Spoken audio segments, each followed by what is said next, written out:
La sécurité, Laurence Ferrari, ça n'est ni de droite, ni de gauche, ni d'extrême droite, ni d'extrême gauche, ni d'extrême centre. La sécurité, c'est le service numéro 1, le premier service qu'un gouvernement doit à son peuple, doit à sa population. La sécurité, c'est le socle qui permet ensuite l'exercice des libertés et l'épanouissement individuel et collectif, professionnel ou personnel des uns et des autres. Donc, c'est le grand échec des 7 dernières années. Pourquoi ? Nous avons eu des ministres de l'Intérieur qui ont globalement fait ce qu'ils ont pu.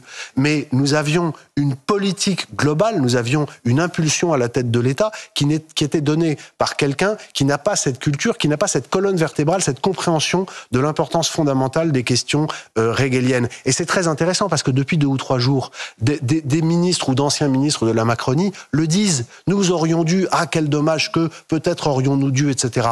La sécurité au sens large, c'est ça doit être impulsé par une vision et une action cohérente. C'est-à-dire que il faut rétablir, c'est pour la première fois depuis 14 ans, parce qu'en fait ça a cessé depuis la fin du mandat du président Sarkozy. Avec l'arrivée de François Hollande, on a arrêté d'avoir une cohérence entre l'intérieur et la justice. On a eu globalement de bons et même de très bons ministres de l'Intérieur. Bernard Cazeneuve a été formidable, mais Bernard Cazeneuve, il avait Christiane Taubira en ministre de la Justice. Et je pourrais continuer comme ça. Jusqu'à Gérald Darmanin et Éric Dupond-Moretti. Jusqu'à Gérald Darmanin et Éric Dupond-Moretti. Il faut qu'il y ait une fois pour toutes un chef. Alors ça peut être le président, ça peut être le Premier ministre en cas de cohabitation, mais il faut que ce chef soit en cohérence avec ces 2 lieutenants fondamentaux que sont les ministres de l'Intérieur et les ministres de la Justice, qui donnent des directives par voie de circulaire à leurs préfets, à leurs procureurs. Et j'ajoute que dans la France d'aujourd'hui, le ministre des Armées ne doit pas être très loin du dispositif. C'est pour ça que j'appelle aussi à ce qu'il y ait des conseillers, c'est un peu technique mais c'est important,